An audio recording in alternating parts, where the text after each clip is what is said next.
Hey folks, have you ever wondered how strong PLA Plus is? I'm going to share my experience printing this collapsing stool that I asked Lindu permission for, and I'll share the links to that in the description. Chitu Systems sent me 4 rolls of PLA Plus for me to test out. They're not paying me to do it. I'm just going to give you my experience with their PLA and share it with them as well. I am testing this on a Bamboo Lab P1S with the AMS.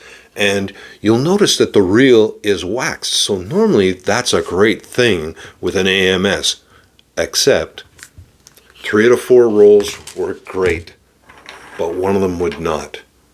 I started my testing by using Bamboo Labs PLA filament to print this test cube. The tolerance and the finish came out fantastic, and there's lots of features on this cube to challenge it. This is my benchmark instead of a benchy. As I mentioned, 3 out of the 4 materials came out great. It matched the Bamboo Lab PLA filament for tolerance, for finish, dynamite. You can't tell the difference. But that one reel just kept jamming in the AMS, and it was driving me crazy trying to figure out why. I couldn't see anything wrong with the reels. I mean, it looked perfectly fine.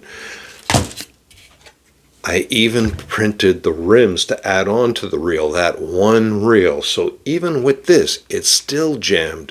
So there must have been something wrong with it. I finally got fed up, and I ripped off the cardboard and I transferred the material to a Bamboo Lab reel, and it printed beautifully. Everything came out perfect, but it still bothered me. Why did that one reel keep jamming in the AMS?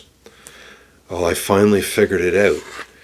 It's because the reels are narrower on the Conjure PLA Plus filament than the Bamboo Lab reel.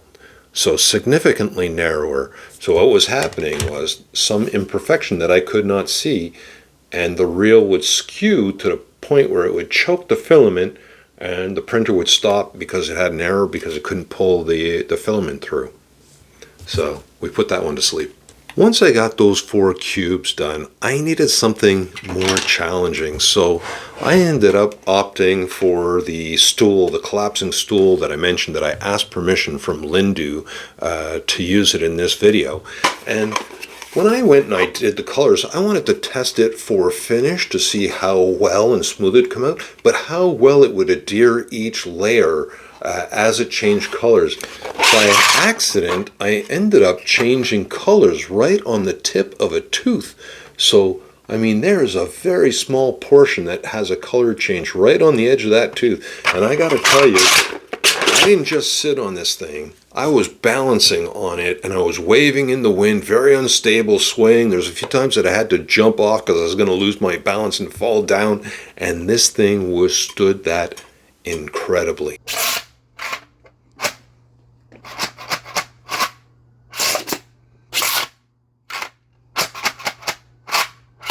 So this Conjure PLA Plus is mostly positives, it's mostly pros. There's very few negatives or cons to it. It has a lot of strength and durability. It's less brittle and more flexible than PLA. It has a decent finish on it. The colors tend to be a little bit faded once printed, but it's still nice. It was super easy to print. I used Bamboo Labs default PLA settings for it. I did not change a single thing. I just pressed print and walked away. 26 hours later, I ended up with this stool.